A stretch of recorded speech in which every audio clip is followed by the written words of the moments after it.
Okay, Michelle Bakhtin ਜਿਹੜਾ ਸੀਗਾ born in 1895 in Orel Russia, family of 6, middle class family ਤੋਂ ਸੀਗਾ। Schooling ਤੋਂ ਬਾਅਦ ਇਹ ਟੀਚਰ ਬਣਿਆ ਸੀ। ਕਾਲਜ ਦੇ ਵਿੱਚ ਅਕਸਰ ਡਿਬੇਟਸ ਦੇ ਵਿੱਚ ਜਾਂਦਾ ਸੀਗਾ, ਠੀਕ ਹੈ। ਐਂਡ ਇਹਦੇ ਟਾਈਮ ਨਾ ਸਿੰਬੋਲਿਜ਼ਮ ਵਾਜ਼ ਔਨ ਪੀਕ। ਸਿੰਬੋਲਿਜ਼ਮ ਕੀ ਹੁੰਦਾ, ਜਦੋਂ ਲੋਕ ਫੋਕਸਡ ਸੀਗੇ ਕਿ ਜਿਹੜਾ ਇੰਟੈਲੈਕਚੁਅਲ ਮੂਵਮੈਂਟ ਆ ਨਾ ਉਹ ਸਿੰਬਲਸ ਤੋਂ ਹੁੰਦਾ ਜਾਂ ਇਨਡਾਇਰੈਕਟ ਇਮੈਜਰੀ ਤੋਂ ਹੁੰਦਾ ਟੂ ਐਕਸਪ੍ਰੈਸ ਆਈਡੀਆਜ਼। ਸਿੰਬੋਲਿਜ਼ਮ ਦਾ ਮਤਲਬ ਕੀ ਆ, ਅਸੀਂ ਕੋਈ ਸਿੰਬਲ ਦਿਖਾ ਕੇ ਜਾਂ ਇਨਡਾਇਰੈਕਟ ਇਮੇਜਰੀ ਦਿਖਾ ਕੇ, ਫੋਰ ਐਗਜ਼ਾਮਪਲ ਅਗਰ ਸੈਡਨੈਸ ਦਿਖਾਉਣੀ ਹੈ ਤਾਂ ਕਿਸੇ ਸੈਡ ਪਰਸਨ ਦਾ ਫੋਟੋ ਹੋਊਗਾ, ਠੀਕ ਹੈ, ਉਹਦਾ ਫੇਸ ਦਿਖਾਇਆ ਹੋਊਗਾ ਤਾਂ ਉੱਥੋਂ ਲੋਕ ਆਪਣੇ ਆਪ ਆਈਡੀਆ ਜਨਰੇਟ ਕਰ ਲੈਣਗੇ ਕਿ ਸੈਡਨੈਸ ਦੀ ਗੱਲ ਹੋ ਰਹੀ ਹੈ, ਠੀਕ ਹੈ। ਜਾਂ ਹੈਪੀ ਪਰਸਨ ਦਾ ਫੇਸ ਦਿਖਾ ਕੇ, ਫੋਟੋ ਦਿਖਾ ਕੇ, ਇਮੇਜਰੀ ਦਿਖਾ ਕੇ, ਠੀਕ ਹੈ, ਹੈਪੀ ਪਰਸਨ ਦੀ ਗੱਲ ਹੋ ਰਹੀ ਹੈ ਤਾਂ ਉਦੋਂ ਸਿੰਬੋਲਿਜ਼ਮ ਜਿਹੜਾ ਸੀਗਾ ਉਹਦੇ ਉੱਤੇ ਬਹੁਤ ਫੋਕਸਡ ਸੀਗਾ ਸਾਰਾ ਲਿਟਰਰੀ ਵਰਕ। ਓਕੇ, ਇਹਨਾਂ ਨੇ ਕਿਹਾ ਕਿ ਜਿੰਨਾ ਵੀ ਸਮਾਂ ਇਹ ਜਿਉਂਦਾ ਰਿਹਾ ਨੇ, ਜੋ ਵੀ ਕੀਤਾ ਇਹਨੂੰ ਕੋਈ ਪਬਲਿਸਿਟੀ ਨਹੀਂ ਮਿਲੀ। ਇਹਦੀ ਡੈਥ ਤੋਂ ਬਾਅਦ ਇਹਦਾ ਜੋ ਵੀ ਵਰਕ ਸੀਗਾ ਉਹ ਕਨਵਰਟ, ਰਿਫਾਈਨ ਕੀਤਾ ਇੱਕ ਫ੍ਰੈਂਚ ਸਕੋਲਰ ਜਿਹਦਾ ਨਾਮ ਸੀਗਾ ਕ੍ਰਿਸਟੇਵਾ ਨੇ ਇਹਦਾ ਕਾਫੀ ਜਿਹੜਾ ਕੰਮ ਸੀਗਾ ਉਹ ਲੋਕਾਂ ਅੱਗੇ ਲੈ ਕੇ ਆਂਦਾ ਤੇ ਉਸ ਤੋਂ ਬਾਅਦ ਇਹਦੇ ਕੰਮ ਨੂੰ ਪਬਲਿਸਿਟੀ ਮਿਲੀ। ਹੁਣ ਕ੍ਰਿਸਟੇਵਾ ਨੇ ਦੱਸਿਆ ਕਿ ਭਗਤੀਨ ਨੇ ਨਾ ਲੈਂਗੁਏਜ ਦੀ ਇੱਕ ਡੈਫੀਨੇਸ਼ਨ ਦਿੱਤੀ ਸੀਗੀ। ਇਹਦੇ ਅਕੋਰਡਿੰਗ ਲੈਂਗੁਏਜ ਕੀ ਸੀ, ਭਗਤੀਨ ਦੇ ਅਕੋਰਡਿੰਗ ਲੈਂਗੁਏਜ ਕੀ ਸੀ, ਕਹਿੰਦਾ ਜਦੋਂ ਆਪਾਂ ਮੀਨਿੰਗ ਪ੍ਰੋਡਿਊਸ ਕਰਦੇ ਹਾਂ, ਜਦੋਂ ਇੰਟਰੈਕਸ਼ਨ ਹੁੰਦੀ ਹੈ ਸਪੀਕਰ, ਅਟਰੈਂਸ ਐਂਡ ਕੰਟੈਕਸਟ ਦੇ ਵਿੱਚ, ਜਦੋਂ ਸਪੀਕਰ ਬੋਲ ਕੀ ਰਿਹਾ ਵਾ, ਠੀਕ ਹੈ, ਤੇ ਕਿਸ ਸੰਦਰਭ 'ਚ ਬੋਲ ਰਿਹਾ, context I think you can all understand ਕਿ ਕਿਸ ਸੰਦਰਭ ਦੇ ਵਿੱਚ ਬੋਲ ਰਿਹਾ ਵਾ, ਕੀ ਬੋਲ ਰਿਹਾ ਵਾ, ਠੀਕ ਹੈ। ਜਦੋਂ ਇਹਨਾਂ ਚੀਜ਼ਾਂ ਦੇ ਵਿੱਚ ਸਾਰੀਆਂ ਦੇ ਵਿੱਚ ਇੰਟਰੈਕਸ਼ਨ ਹੁੰਦੀ ਆ ਨਾ, ਉੱਥੋਂ ਕੋਈ ਮੀਨਿੰਗ ਜਨਰੇਟ ਹੁੰਦਾ। ਤੇ ਲੈਂਗੁਏਜ ਉਹੀ ਚੀਜ਼ ਹੈ, ਠੀਕ ਹੈ। ਮਤਲਬ ਲੈਂਗੁਏਜ ਇਹ ਨਹੀਂ ਕਿ ਸਿੱਧਾ ਬੋਲਤਾ ਤੇ ਲੋਕ ਉਹਦੇ ਮੀਨਿੰਗ ਨੂੰ ਸਮਝ ਲੈਣਗੇ। ਉਹ ਕਹਿੰਦਾ ਮੀਨਿੰਗ ਦੇ ਪਿੱਛੇ ਵੀ ਬਹੁਤ ਸਾਰੀਆਂ ਇੰਟਰੈਕਸ਼ਨਸ ਹੁੰਦੀਆਂ ਨੇ ਇਹਨਾਂ ਤਿੰਨਾਂ ਦੇ ਵਿੱਚ, ਫਿਰ ਜਾ ਕੇ ਮੀਨਿੰਗ ਜਨਰੇਟ ਹੁੰਦਾ। Plus language carries our expressions specific to every speaker. ਤੇ ਲੈਂਗੁਏਜ ਹਮੇਸ਼ਾ ਨਾ ਐਕਸਪ੍ਰੈਸ਼ਨਸ ਕੈਰੀ ਕਰਦੀ ਆ, ਠੀਕ ਹੈ।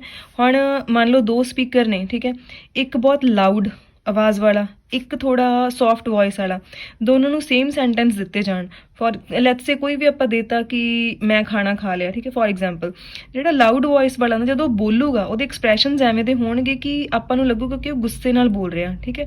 ਜਿਹੜਾ ਸੌਫਟ ਪਿਚ ਵਾਲਾ ਵਾ ਉਹ ਕਿਸੇ ਹੋਰ ਐਕਸਪ੍ਰੈਸ਼ਨ 'ਚ ਬੋਲੂਗਾ। ਤਾਂ ਲੈਂਗੁਏਜ ਹਮੇਸ਼ਾ ਇੱਕ ਨਾ ਐਕਸਪ੍ਰੈਸ਼ਨ ਕੈਰੀ ਕਰਦੀ ਹੈ ਤੇ ਉਹ ਹਰ ਪਰਸਨ ਦਾ, ਹਰ ਸਪੀਕਰ ਦਾ ਸਪੈਸੀਫਿਕ ਹੁੰਦਾ। ਇੱਥੇ ਮਤਲਬ ਇੰਡੀਵਿਜੂਅਲ ਡਿਫਰੈਂਸਿਸ ਦੱਸੇ ਨੇ। ਦੈਨ ਇਜ਼ ਕੀ ਆਈਡੀਆਜ਼ ਆਫ ਭਗਤੇਨ ਦੇ ਕੀ ਆਈਡੀਆਜ਼ ਕੀ ਸੀ। ਫਸਟ ਆਫ ਆਲ ਸਿਮੈਂਟਿਕਸ ਜਿਵੇਂ ਆਪਾਂ ਉੱਥੇ ਉੱਪਰ ਗੱਲ ਕੀਤੀ ਹੈ ਸਿੰਬੋਲਿਜ਼ਮ ਦੀ। ਸਿਮਿਲਰਲੀ ਸਿਮੈਂਟਿਕਸ ਕੀ ਆ, study of science and their role in generation of meanings. ਕਿ ਲੈਂਗੁਏਜ ਦੇ ਵਿੱਚ ਸਾਇੰਸ ਦੀ ਸਟੱਡੀ ਕਰਨਾ ਤੇ ਉਹਨਾਂ ਸਾਇੰਸ ਤੋਂ ਲੋਕ ਕਿਵੇਂ ਮੀਨਿੰਗ ਜਨਰੇਟ ਕਰਦੇ ਆ, ਉਹ ਸਾਰੀ ਸਟੱਡੀ ਸਿਮੈਂਟਿਕਸ ਕਰਦੇ ਆ। ਦੈਨ ਇਜ਼ ਕਮਿਊਨਿਜ਼ਮ ਦਾ ਮਤਲਬ ਕੀ ਆ ਕਿ ਅਗਰ ਕਲਾਸਲੈਸ ਸੁਸਾਇਟੀ ਬਣਾਉਣੀ ਹੈ, ਹੁਣ ਇੱਥੇ ਕਲਾਸ ਤੋਂ ਮਤਲਬ ਬਹੁਤ ਰਿਚ ਪੀਪਲ, ਠੀਕ ਹੈ, ਰਿਚੈਸਟ ਪੀਪਲ ਜਾਂ ਪੂਅਰ ਪੀਪਲ, ਠੀਕ ਹੈ। ਉਹ ਕਹਿੰਦਾ ਅਗਰ ਕਲਾਸਲੈਸ ਸੁਸਾਇਟੀ ਬਣਾਉਣੀ ਆ ਤਾਂ ਉਹ ਕਿਵੇਂ ਬਣੂਗੀ, ਜਦੋਂ ਸਾਰੀ ਪ੍ਰੋਪਰਟੀ ਤੇ ਵੈਲਥ ਪਬਲਿਕ ਓਨਰਸ਼ਿਪ 'ਚ ਆ ਜਾਊਗੀ। ਮਤਲਬ ਪ੍ਰਾਈਵੇਟ ਪ੍ਰੋਪਰਟੀ ਨਾ ਹੋਵੇ, ਕਿਸੇ ਦੀ ਪ੍ਰਾਈਵੇਟ ਵੈਲਥ ਨਾ ਹੋਵੇ, ਸਾਰਾ ਪਬਲਿਕ ਓਨਰਸ਼ਿਪ 'ਚ ਆ ਜਾਵੇ ਤਾਂ ਕਮਿਊਨਿਜ਼ਮ ਜਨਰੇਟ ਹੋ ਜਾਊਗਾ। Then is polyphony. ਹੁਣ ਪੋਲੀਫਨੀ ਵਰਡ ਜਿਹੜਾ ਵਾ, ਪੋਲੀ ਪਲੱਸ ਫੋਨਸ ਵਰਡ ਤੋਂ ਬਣਿਆ। ਇਹ ਦੋਨੋਂ ਵਰਡ ਜਿਹੜੇ ਨੇ ਗ੍ਰੀਕ ਦੇ ਨੇ। ਪੋਲੀ ਮੀਨਸ ਪਲੂਰਲ, ਫੋਨਸ ਮੀਨ ਸਾਊਂਡ।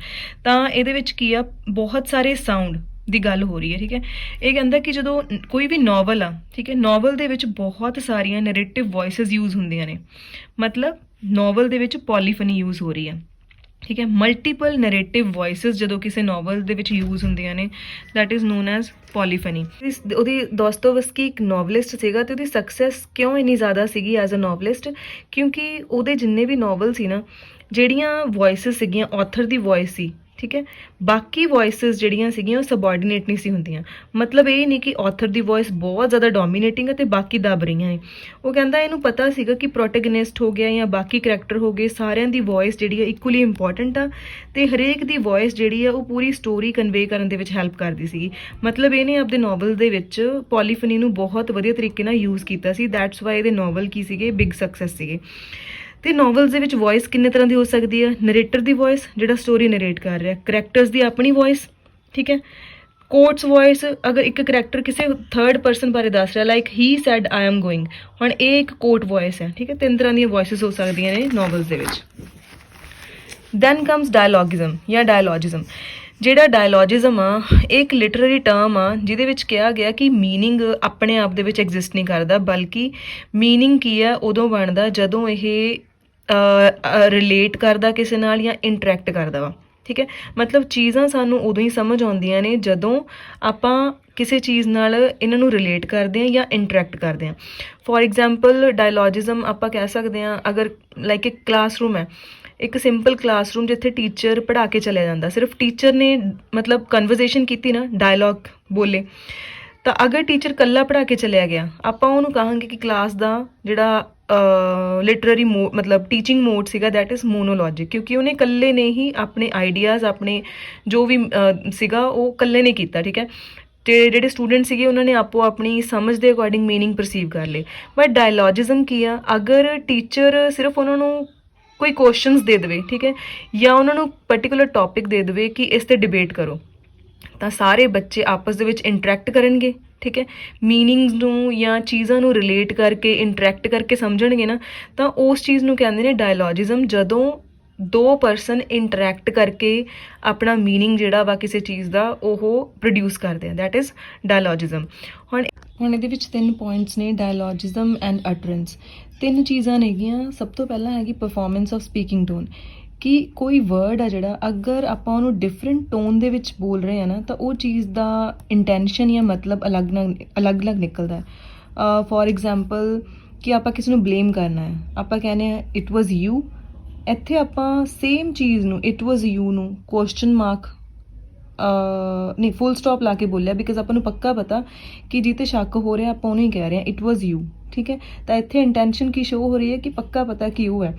ਅਗਰ ਆਪਾਂ ਪਿੱਛੇ ਕੁਐਸਚਨ ਮਾਰਕ ਲਾ ਦਿੰਦੇ ਹਾਂ ਇਟ ਵਾਜ਼ ਯੂ, ਠੀਕ ਹੈ, ਤਾਂ ਸਪੀਕਿੰਗ ਟੋਨ ਜਿਵੇਂ ਜਿਵੇਂ ਮੇਰੀ ਹੈਗੀ ਆ ਆਪਾਂ ਨੂੰ ਉਵੇਂ ਹੀ ਇੰਟੈਂਸ਼ਨ ਸ਼ੋ ਹੋ ਰਹੀ ਹੈ ਨਾ, ਕਿ ਇੱਕ ਜਗ੍ਹਾ ਮੈਨੂੰ ਸ਼ੱਕ ਹੈ ਮੈਂ ਕੁਐਸਚਨ ਮਾਰਕ ਪਾ ਕੇ ਬੋਲਿਆ, ਸਪੀਕਿੰਗ ਟੋਨ ਤੋਂ ਪਤਾ ਲੱਗ ਰਿਹਾ।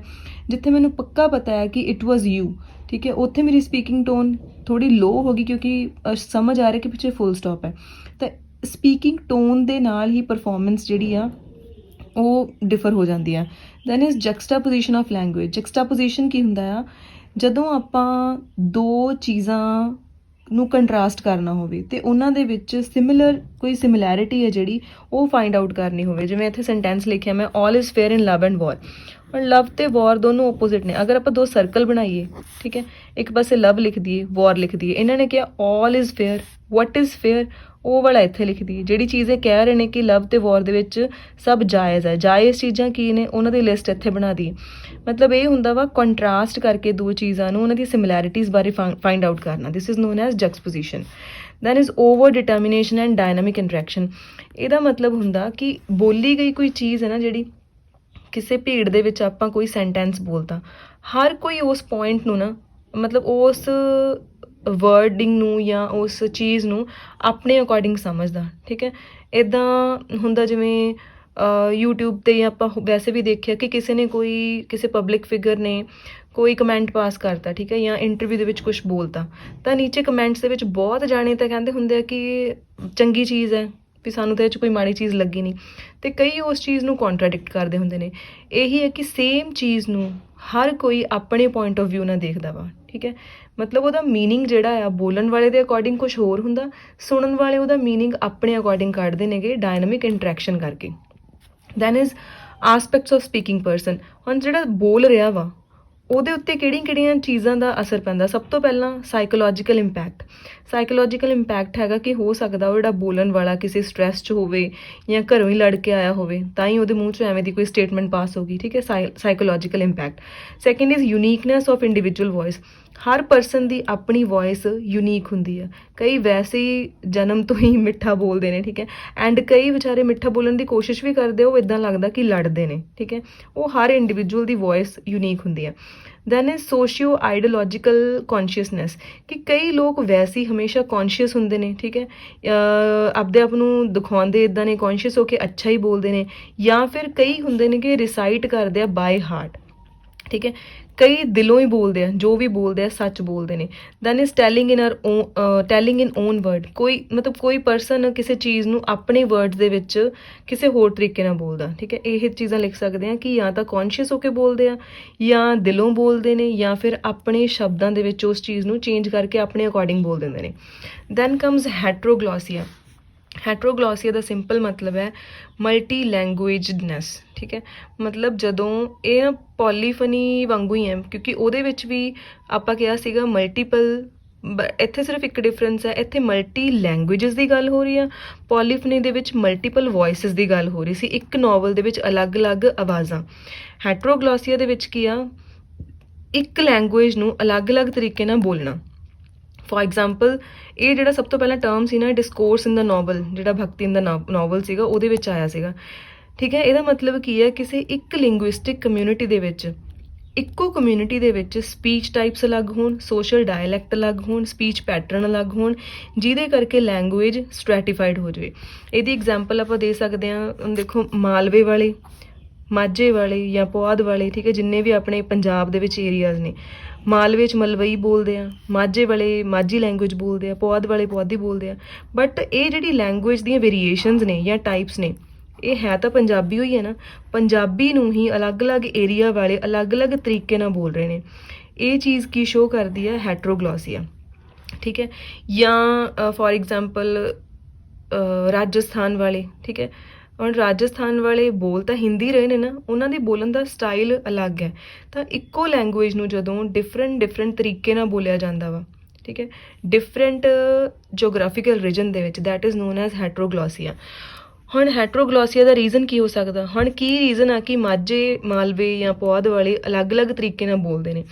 ਕਲਾਸ ਦਾ ਡਿਫਰੈਂਸ ਹੋ ਸਕਦਾ ਵਾ, ਠੀਕ ਹੈ, ਜੈਂਡਰ ਦਾ ਡਿਫਰੈਂਸ ਹੋ ਸਕਦਾ, ਕਲਚਰ, ਐਕਸੈਂਟ, ਡੈਮੋਗ੍ਰਾਫੀ। ਆਪਾਂ ਹੁਣ ਇੱਥੇ ਡੈਮੋਗ੍ਰਾਫੀ ਦੀ ਗੱਲ ਕੀਤੀ ਸੀਗੀ, ਮਾਝਾ ਮਾਲਵਾ, ਠੀਕ ਹੈ, ਉਹ ਉਹਨਾਂ ਦੀ ਜੀਓਗ੍ਰਾਫੀਕਲ ਪੋਜੀਸ਼ਨ ਦੀ ਗੱਲ ਕੀਤੀ ਸੀਗੀ।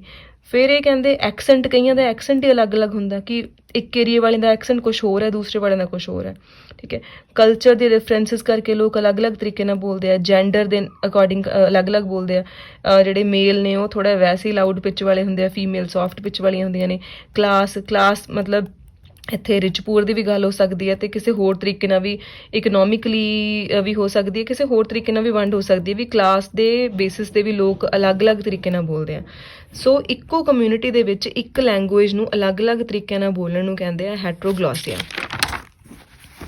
ਹੁਣ ਇੱਥੇ ਇੱਕ ਹੋਰ ਐਗਜ਼ਾਮਪਲ ਹੈ ਕਿ ਕੋਈ ਪਰਸਨ ਹੈ ਜਿਹੜਾ ਸਵੇਰੇ ਉੱਠ ਕੇ, ਠੀਕ ਹੈ, ਉਹ ਭਾਵੇਂ ਇੰਗਲਿਸ਼ ਬੋਲਣ ਵਾਲਾ ਚਾਹੇ ਪੰਜਾਬੀ ਬੋਲਣ ਵਾਲਾ, ਠੀਕ ਹੈ। ਜਾਂ ਆਪਣੀ ਐਗਜ਼ਾਮਪਲ ਲੈ ਲਓ, ਜਦੋਂ ਆਪਾਂ ਸੁਬਾਹ ਉੱਠਦੇ ਹਾਂ ਆਪਾਂ ਰੱਬ ਨੂੰ ਪ੍ਰੇ ਕਰਦੇ ਹਾਂ, ਉਹ ਵਾਲਾ ਜਿਹੜਾ ਆਪਣੀ ਲੈਂਗੁਏਜ ਬੋਲਦੇ ਹਾਂ ਆਪਾਂ, ਠੀਕ ਹੈ, ਉਹਦਾ ਤਰੀਕਾ ਹੋਰ ਹੁੰਦਾ। ਆਪਾਂ ਆਪਣੀ ਫੈਮਿਲੀ ਦੇ ਨਾਲ ਕਨਵਰਸੇਟ ਕਰਦੇ ਹਾਂ, ਉਹ ਤਰੀਕਾ ਹੋਰ ਹੁੰਦਾ, ਠੀਕ ਹੈ। ਆਪਾਂ ਸਕੂਲ ਜਾਂਦੇ ਹਾਂ ਜਾਂ ਆਫਿਸ ਜਾਂਦੇ ਹਾਂ, ਆਪਣੇ ਹੈੱਡ ਦੇ ਨਾਲ ਆਪਾਂ ਕਿਸੇ ਹੋਰ ਤਰੀਕੇ ਨਾਲ ਗੱਲ ਕਰਦੇ ਹਾਂ। ਹੁਣ ਜਿਨ੍ਹਾਂ ਨਾਲ ਵੀ ਆਪਾਂ ਗੱਲ ਕੀਤੀ, ਆਪਾਂ ਬੋਲੀ ਤਾਂ ਪੰਜਾਬੀ ਹੀ ਬੋਲੀ ਹੈ ਨਾ, ਬਟ ਡਿਫਰੈਂਟ ਤਰੀਕੇ ਨਾਲ ਬੋਲੀ ਹੈ, ਠੀਕ ਹੈ। ਤਾਂ that is known as heteroglossia. Then ਆ ਜਾਂਦੀ ਹੈ ਟਰਮ ਕਾਰਨੀਵਲ ਸਕਿਊ। ਹੁਣ ਜਿਹੜਾ ਇਹ ਟਰਮ ਹੈ ਕਾਰਨੀਵਲ ਤੋਂ ਓਰੀਜੀਨੇਟ ਹੋਇਆ, ਸਭ ਤੋਂ ਪਹਿਲਾਂ ਯੂਜ਼ ਹੋਇਆ ਸੀਗਾ ਮੈਖੇਲ ਬਾਖਤੀਨ ਦੇ ਪ੍ਰੋਬਲਮਸ ਆਫ ਦੋਸਤੋਵਸਕੀ ਪੋਇਟਿਕਸ, ਆਹ ਬੁੱਕ ਦੇ ਵਿੱਚ ਸਭ ਤੋਂ ਪਹਿਲਾਂ ਇਹ ਟਰਮ ਯੂਜ਼ ਹੋਈ ਸੀਗੀ ਪਿਛਲੀ ਵਾਰੀ, ਕਿਉਂਕਿ ਆਪਾਂ ਨੂੰ ਇੱਕ ਟਰਮ ਆ ਗਈ ਸੀ ਪੇਪਰ ਦੇ ਵਿੱਚ ਕਿ ਇਹ ਵਾਲੀ ਟਰਮ ਕਿੱਥੇ ਯੂਜ਼ ਹੋਈ ਸਭ ਤੋਂ ਪਹਿਲੀ ਵਾਰ। ਤਾਂ ਜਿਹੜਾ ਇਹ ਕਾਰਨੀਵਲ ਸਕਿਊ ਟਰਮ ਹੈ, ਇਹ ਮਿਖੇਲ ਬਾਖਤੀਨ ਦੇ ਪ੍ਰੋਬਲਮਸ ਆਫ ਦੋਸਤੋਵਸਕੀ ਪੋਇਟਿਕਸ, ਇਹਦੇ ਵਿੱਚ ਯੂਜ਼ ਹੋਈ ਸੀ। ਅਤੇ ਇਹ ਟਰਮ ਕਾਰਨੀਵਲ ਤੋਂ ਬਣੀ ਹੈ। ਕਾਰਨੀਵਲ ਕੀ ਆ, ਯੂਰਪ ਦੇ ਵਿੱਚ ਇੱਕ ਆਪਾਂ ਨੂੰ ਪਤਾ ਹੀ ਹੈ ਕਿ ਇਹ ਠੀਕ ਹੈ ਫਾਰਮ ਆਫ ਸੈਲੀਬ੍ਰੇਸ਼ਨ ਆ, ਜਿਹਦੇ ਵਿੱਚ ਕੋਡਸ ਆਫ ਬਿਹੇਵੀਅਰ ਓਪਨ ਹੁੰਦਾ, ਕੋਈ ਵੀ ਆ ਕੇ ਉਸ ਕਾਰਨੀਵਲ ਦਾ ਹਿੱਸਾ ਬਣ ਸਕਦਾ, ਇੰਜੋਏ ਕਰ ਸਕਦਾ, ਠੀਕ ਹੈ। ਇਹਦੇ ਅਕੋਰਡਿੰਗ ਕੀ ਸੀਗਾ ਕਿ ਕਾਰਨੀਵਲ, ਭਗਤੀਨ ਹੁਣ ਕੀ ਕਹਿ ਰਿਹਾ, ਭਗਤੀਨ ਦੇ ਅਕੋਰਡਿੰਗ ਕਾਰਨੀਵਲ ਦਾ ਮਤਲਬ ਕੀ ਹੈ, ਕਹਿੰਦਾ ਕਾਰਨੀਵਲ ਇੱਕ ਪਰਫੋਰਮੈਂਸ ਨਹੀਂ ਹੈਗੀ ਕਿ ਲੋਕ ਆਏ, ਡਾਂਸ ਕੀਤਾ, ਇੰਜੋਏ ਕੀਤਾ, ਕਹਿੰਦਾ ਪਰਫੋਰਮੈਂਸ ਨਹੀਂ ਹੈਗੀ, ਬਲਕਿ ਕਾਰਨੀਵਲ ਕੀ ਆ, ਬਾਉਂਡਰੀਜ਼ ਨੂੰ ਡਿਜ਼ੋਲਵ ਕਰਦਾ ਵਾ ਬਿਟਵੀਨ ਸਪੈਕਟੇਟਰ ਐਂਡ ਪਰਫੋਰਮਰਸ, ਕਿ ਕੋਈ ਵੀ ਕੰਟਰੀ ਹੈ ਜਿਹੜੇ ਉੱਥੇ ਰਾਜ ਕਰਨ ਵਾਲੇ ਨੇ, ਠੀਕ ਹੈ, ਅਤੇ ਜਿਹੜੇ ਕਾਰਨੀਵਲ 'ਚ ਪਰਫੋਰਮ ਕਰਨ ਵਾਲੇ ਆ, ਉਹਨਾਂ ਦੇ ਵਿੱਚ ਜਿਹੜੀਆਂ ਬਾਉਂਡਰੀਜ਼ ਨੇ ਨਾ, ਕਾਰਨੀਵਲ ਉਹਨਾਂ ਨੂੰ ਡਿਜ਼ੋਲਵ ਕਰ ਦਿੰਦਾ, ਖ਼ਤਮ ਕਰ ਦਿੰਦਾ, ਕਿਉਂਕਿ ਉਹ ਸਾਰੇ ਵੀ ਕਾਰਨੀਵਲ ਦਾ ਹਿੱਸਾ ਬਣਦੇ ਨੇ। ਉਹ ਪਰਫੋਰਮਰਸ ਦੇ ਨਾਲ ਡਾਂਸ ਕਰਦੇ ਆ, ਇੰਜੋਏ ਕਰਦੇ ਆ, ਆਪਣੀ ਕਲਾਸ ਭੁੱਲ ਕੇ, ਆਪ ਦਾ ਸਟੇਟਸ ਭੁੱਲ ਕੇ, ਠੀਕ ਹੈ। ਤਾਂ ਇਹ ਸਾਰੇ ਤਰ੍ਹਾਂ ਦੀਆਂ ਬਾਉਂਡਰੀਜ਼ ਨੂੰ ਡਿਜ਼ੋਲਵ ਕਰ ਦਿੰਦਾ। ਬਟ ਇਹ ਚੀਜ਼ ਨੂੰ ਲਿਟਰੇਰੀ ਦੇ ਵਿੱਚ ਕਿੱਥੇ ਯੂਜ਼ ਕੀਤਾ ਗਿਆ, ਠੀਕ ਹੈ। ਉਹ ਕਹਿੰਦਾ ਕਿ ਲਿਟਰੇਚਰ ਦੇ ਵਿੱਚ ਵੀ ਕਾਰਨੀਵਲ ਦੀਆਂ ਕੁਆਲਿਟੀਜ਼ ਹੋਣੀਆਂ ਚਾਹੀਦੀਆਂ ਨੇ। ਮਤਲਬ ਕੁਆਲਿਟੀਜ਼ ਕਿਵੇਂ ਹੋਣੀਆਂ ਚਾਹੀਦੀਆਂ ਨੇ ਕਿ ਲਿਟਰੇਚਰ ਦੇ ਵਿੱਚ ਵੀ ਰੂਲਸ ਅਤੇ ਬਾਉਂਡਰੀਜ਼ ਦੀ ਗੱਲ ਨਾ ਹੋਵੇ, ਸੋਸ਼ਲ ਕਲਾਸ ਦੀ ਗੱਲ ਨਾ ਹੋਵੇ, ਕੋਈ ਰਿਲੀਜੀਅਸ ਜਿਹੜੇ ਧਰਮ ਦੀਆਂ ਮਾਨਤਾਵਾਂ ਨੇ ਜਾਂ ਬਹੁਤ ਕੱਟੜਤਾ ਵਾ ਉਹ ਨਾ ਹੋਵੇ, ਸੁਸਾਇਟੀ ਦਾ ਕੋਈ ਜਿਹੜਾ ਰੂਲ ਆ ਕਿ ਇੱਦਾਂ ਕਰਨਾ ਇੱਦਾਂ ਨਹੀਂ ਕਰਨਾ, ਉਹ ਕਹਿੰਦਾ ਇਹ ਸਾਰਾ ਕੁਛ ਕਾਰਨੀਵਲ ਦੇ ਵਿੱਚ ਹੁੰਦਾ ਤੇ ਇੱਦਾਂ ਹੀ ਲਿਟਰੇਚਰ 'ਚ ਵੀ ਹੋਣਾ ਚਾਹੀਦਾ। ਠੀਕ ਹੈ, ਲਿਟਰੇਚਰ ਦੇ ਵਿੱਚ ਵੀ ਹਰ ਇੱਕ ਚੀਜ਼ ਜਿਹੜੀ ਆ ਉਹ ਮਤਲਬ ਆਪਾਂ ਇਨਵੋਲਵ ਕਰ ਸਕਦੇ ਹਾਂ। ਹੁਣ ਇੱਥੇ ਕਾਰਨੀਵਲਸ ਕਿਉਂ ਟਰਮ ਦੀਆਂ 4 ਕੈਟੇਗਰੀਜ਼ ਨੇ।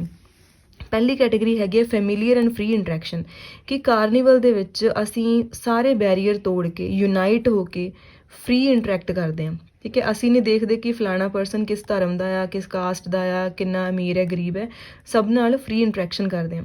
Then is eccentric behaviour. Eccentric ਦਾ ਮਤਲਬ ਹੁੰਦਾ ਐਬਨੋਰਮਲ। ਅਸੀਂ ਕਾਰਨੀਵਲ 'ਚ ਜਾ ਕੇ ਬਿਲਕੁਲ ਨੈਚੁਰਲ ਬਿਹੇਵੀਅਰ ਸ਼ੋਅ ਕਰਦੇ ਹਾਂ। ਫੋਰ ਐਗਜ਼ਾਮਪਲ ਉੱਥੇ ਰਾਈਡਸ ਲੈਂਦੇ ਆ ਲੋਕ ਜਾਂ ਇੰਜੋਏ ਕਰਦੇ ਨੇ। ਠੀਕ ਹੈ, ਉੱਚੀ ਉੱਚੀ ਹੱਸਦੇ ਨੇ, ਜਿਹੜਾ ਕਿ ਆਪਾਂ ਨੂੰ ਮਤਲਬ ਨੋਰਮਲੀ ਸੁਸਾਇਟੀ ਵਾਲੇ ਉਸ ਚੀਜ਼ ਨੂੰ ਰਿਪਰੈਸ ਕਰਦੇ ਆ ਕਿ ਇੱਦਾਂ ਖਾਣਾ ਨਹੀਂ, ਇੱਦਾਂ ਹੱਸਣਾ ਨਹੀਂ। ਆਪਾਂ ਉਹ ਸਾਰੀਆਂ ਚੀਜ਼ਾਂ ਉੱਥੇ ਜਾ ਕੇ ਉਹਨਾਂ ਚੀਜ਼ਾਂ ਤੋਂ ਬਚਦੇ ਹਾਂ ਅਤੇ ਆਪਾਂ ਮਤਲਬ ਇੰਜੋਏ ਕਰਦੇ ਹਾਂ, ਜੋ ਸੁਸਾਇਟੀ 'ਚ ਨਹੀਂ ਕਰ ਸਕਦੇ ਆਪਾਂ ਉੱਥੇ ਆ ਕੇ ਆਪਣਾ ਐਬਨੋਰਮਲ ਬਿਹੇਵੀਅਰ ਸ਼ੋਅ ਕਰ ਸਕਦੇ ਹਾਂ। Then is ਮਿਸਅਲਾਇੰਸਿਸ। ਮਿਸਅਲਾਇੰਸਿਸ ਦਾ ਮਤਲਬ ਹੁੰਦਾ ਮਿਸਮੈਚ। ਉਹੀ ਚੀਜ਼ਾਂ ਕਿ ਜਿਹੜੀਆਂ ਚੀਜ਼ਾਂ ਆਪਾਂ ਸੁਸਾਇਟੀ ਦੇ ਵਿੱਚ ਜਿਹੜੀਆਂ ਜਿਹੜੇ ਕਸਟਮਸ ਜਾਂ ਜਿਹੜੀਆਂ ਚੀਜ਼ਾਂ ਅਸੀਂ ਨਹੀਂ ਕਰਦੇ, ਫੋਰ ਐਗਜ਼ਾਮਪਲ ਅਸੀਂ ਘੋਸਟ ਹਾਊਸਿਸ ਜਾਂ ਹੌਰਰ ਵਿਲਾਸ ਜਿਹੜੇ ਨੇ, ਠੀਕ ਹੈ, ਜਾਂ ਘੋਸਟ ਮਾਸਕ ਆਪਾਂ ਨੋਰਮਲੀ ਥੋੜ੍ਹਾ ਸੁਸਾਇਟੀ 'ਚ ਪਾਈ ਫਿਰਦੇ ਹਾਂ, ਤਾਂ ਇਹ ਆਪਣੀ ਪਰਸਨੈਲਿਟੀ ਨਾਲ ਮਿਸਮੈਚ ਚੀਜ਼ਾਂ ਨੇਗੀਆਂ ਜਿਹੜੀਆਂ ਆਪਾਂ ਸਾਰੀਆਂ ਉੱਥੇ ਇੰਜੋਏ ਕਰ ਸਕਦੇ ਹਾਂ। Last one is profanation. ਇਹਦਾ ਮਤਲਬ ਹੈਗਾ ਟੂ ਪੋਲਿਊਟ ਸੀਕ੍ਰੇਟ ਥਿੰਗਸ। ਹੁਣ ਕਾਰਨੀਵਲਸ ਦੇ ਵਿੱਚ ਇਹ ਚੀਜ਼ ਕਿੱਥੋਂ ਇਹਨਾਂ ਨੇ ਲਿਖੀ ਹੈ 4th ਕੈਟੇਗਰੀ ਦੇ ਵਿੱਚ, ਕਿ ਕਾਰਨੀਵਲਸ ਦੇ ਵਿੱਚ ਨਾ ਉਹ ਆਪਣੇ ਗੋਡ ਐਂਡ ਗੋਡੈਸਿਸ ਦੀਆਂ ਝਲਕੀਆਂ ਵੀ ਦਿਖਾਉਂਦੇ ਨੇ। ਠੀਕ ਹੈ, ਮਤਲਬ ਜਿਹੜੀ ਝਾਕੀ ਜਿਹੀ ਦਿਖਾਉਂਦੇ ਆ, ਠੀਕ ਹੈ, ਬਹੁਤ ਦੇਵੀ ਦੇਵਤਾਵਾਂ ਨੂੰ ਵੀ ਦਿਖਾਉਂਦੇ ਨੇ ਉਹ, ਬਟ ਉਹ ਕਹਿੰਦੇ ਕਿ ਉਹ ਉਸ ਚੀਜ਼ ਨੂੰ ਪੋਲਿਊਟ ਕਰਦੇ ਨੇ, ਸੀਕ੍ਰੇਟ ਥਿੰਗਸ ਨੂੰ। ਆਪਾਂ ਅਗਰ ਸੁਸਾਇਟੀ ਦੇ ਵਿੱਚ ਨੋਰਮਲ ਆਪਣੇ ਘਰਾਂ ਦੇ ਵਿੱਚ ਗੋਡ ਗੋਡੈਸ ਦੇਖਦੇ ਹਾਂ ਤਾਂ ਆਪਾਂ ਉਹਨਾਂ ਦੇ ਅੱਗੇ ਪ੍ਰੇਅਰ ਕਰਦੇ ਹਾਂ। ਠੀਕ ਹੈ, ਜਿਵੇਂ ਆਪਾਂ ਨੋਰਮਲੀ ਸਿਰ ਢੱਕਦੇ ਹਾਂ ਜਾਂ ਆਪਣਾ ਸਿਰ ਝੁਕਾਉਂਦੇ ਹਾਂ, ਬਟ ਕਾਰਨੀਵਲ ਜਦੋਂ ਕਾਰਨੀਵਲ ਦੇ ਵਿੱਚ ਹੁੰਦੇ ਆ ਉੱਥੇ ਝਾਕੀਆਂ ਨਿਕਲਦੀਆਂ ਨੇ, ਉਹ ਕਿਤੇ ਵੀ ਉਸ ਚੀਜ਼ ਨੂੰ ਰੱਖ ਦਿੰਦੇ ਨੇ। ਲੋਕ ਮਤਲਬ ਆਪਣੀ ਉਵੇਂ ਪ੍ਰੇਅਰਸ ਨਹੀਂ ਕਰਦੇ ਉਹਨਾਂ ਨੂੰ ਲੈ ਕੇ, ਜਾਂ ਉਹਨਾਂ ਅੱਗੇ ਆਪਣਾ ਸਿਰ ਨਹੀਂ ਝੁਕਾਉਂਦੇ ਹੈਗੇ, ਉਹ ਸਿਰਫ ਇੰਜੋਏ ਕਰਦੇ ਆ। ਤਾਂ ਮਤਲਬ ਸੀਕ੍ਰੇਟ ਥਿੰਗਸ ਵੀ ਜਿਹੜੀਆਂ ਨੇ ਪੋਲਿਊਟ ਹੁੰਦੀਆਂ ਨੇ, that is known as profanation. Lastly come chronotopes. ਹੁਣ ਕ੍ਰੋਨੋਟੋਪਸ ਜਿਹੜਾ ਵਾ ਗ੍ਰੀਕ ਵਰਡ ਤੋਂ ਆਇਆ। Chronos means time and topos means place. ਇਹ ਜਿਹੜੀ ਟਰਮ ਆ ਨਾ, ਇਹ ਮਿਖੇਲ ਭਗਤੀਨ ਨੇ ਲਈ ਸੀਗੀ 1920s ਸਾਇੰਸ ਤੋਂ। ਠੀਕ ਹੈ, 1920s ਦੇ ਵਿੱਚ ਲਈ ਸੀਗੀ ਸਾਇੰਸ ਤੋਂ, to describe the manner in which literature represent time and space. ਹੁਣ ਇਹ ਸਾਰਾ ਕਿਹਦੇ ਬਾਰੇ ਆ? ਕ੍ਰੋਨੋਟੋਪਸ ਦੇ ਵਿੱਚ ਮਿਖੇਲ ਭਗਤੀਨ ਨੇ ਕਿਹਾ ਕਿ ਕੋਈ ਵੀ ਨੋਵਲ ਹੈ ਜਾਂ ਲਿਟਰਰੀ ਵਰਕ ਹੈ, ਉਹਦੇ ਵਿੱਚ ਨਾ ਟਾਈਮ ਅਤੇ ਸਪੇਸ ਦੀ ਬਹੁਤ ਜ਼ਿਆਦਾ ਆਪਾਂ ਕਹਿ ਸਕਦੇ ਹਾਂ ਇੰਪੋਰਟੈਂਸ ਹੈ। ਇੰਪੋਰਟੈਂਸ ਕਿਵੇਂ ਆ? ਉਹ ਕਹਿੰਦਾ ਲਿਟਰੇਚਰ ਦੇ ਵਿੱਚ ਕੋਈ ਵੀ ਚੀਜ਼ ਲਿਖੀ ਹੋਈ ਹੈ ਜਾਂ ਕਰੈਕਟਰਸ ਨੇ, ਉਹਨਾਂ ਦੇ ਉੱਤੇ ਟਾਈਮ ਸਪੇਸ ਦਾ ਬਹੁਤ ਇਨਫਲੂਐਂਸ ਹੁੰਦਾ। ਫੋਰ ਐਗਜ਼ਾਮਪਲ ਜਿਵੇਂ ਹੁਣ ਆਪਾਂ ਇੱਥੇ ਮੂਵੀਜ਼ ਦੀ ਗੱਲ ਕਰ ਰਹੇ ਹਾਂ, ਲਿਟਰੇਚਰ ਮੈਨੂੰ ਕੋਈ ਹੋਰ ਸੂਟੇਬਲ ਐਗਜ਼ਾਮਪਲ ਨਹੀਂ ਸੀ ਪਤਾ ਲੱਗ ਰਹੀ। ਹੁਣ ਅਗਰ ਆਪਾਂ ਓਲਡ ਟਾਈਮ ਦੇ ਮੂਵੀਜ਼ ਦੇਖੀਏ, ਠੀਕ ਹੈ, ਕਸ਼ਮੀਰ ਦੇ ਵਿੱਚ ਸ਼ੂਟ ਹੁੰਦੀਆਂ ਸੀ। ਠੀਕ ਹੈ, ਉਹਦਾ ਮਤਲਬ ਉਹਨਾਂ ਦਾ ਜਿਹੜਾ ਬੈਕਗਰਾਊਂਡ ਸੀਗਾ, ਸੀਨਰੀ ਸੀ ਜਾਂ ਉਹ ਟਾਈਮ ਸੀਗਾ, ਉਹ ਸਾਰਾ ਇਫੈਕਟ ਕਰਦਾ ਸੀ ਕਰੈਕਟਰਸ ਨੂੰ ਵੀ। ਠੀਕ ਹੈ, ਜਿਵੇਂ ਦਾ ਬੈਕਗਰਾਊਂਡ ਹੁੰਦਾ ਸੀ, ਜਿਵੇਂ ਦਾ ਸਮਾਂ ਹੁੰਦਾ ਸੀਗਾ, ਉਹ ਚੀਜ਼ ਝਲਕਦੀ ਸੀਗੀ ਕਰੈਕਟਰਸ ਦੇ ਵਿੱਚੋਂ। ਅਤੇ ਜਿਹੜੇ ਅੱਜ ਦੀਆਂ ਮੂਵੀਜ਼ ਨੇ, ਹੁਣ ਜਿਹੜਾ ਬੈਕਗਰਾਊਂਡ ਆ, ਸੀਨਰੀਜ਼ ਨੇ, ਠੀਕ ਹੈ, ਜਾਂ ਅੱਜ ਦਾ ਟਾਈਮ ਆ, ਉਹ ਚੀਜ਼ ਅੱਜ ਦੇ ਕਰੈਕਟਰਸ ਦੇ ਵਿੱਚੋਂ ਝਲਕਦੀ ਆ। ਸੋ ਜਿਹੜਾ ਸਪੇਸ ਹੈ ਅਤੇ ਟਾਈਮ ਹੈ, ਉਹ ਦੋਨੋਂ ਚੀਜ਼ਾਂ ਇਨਫਲੂਐਂਸ ਕਰਦੀਆਂ ਨੇ ਆਪਣੇ ਕਰੈਕਟਰਸ ਨੂੰ ਵੀ ਅਤੇ ਆਪਣੇ ਪੂਰੇ ਲਿਟਰਰੀ ਵਰਕ ਨੂੰ ਵੀ। ਕ੍ਰੋਨੋਟੋਪ ਦੇ ਵਿੱਚ ਇਹ ਚੀਜ਼ ਸ਼ੋ ਹੋਈ ਹੈ। Thank you.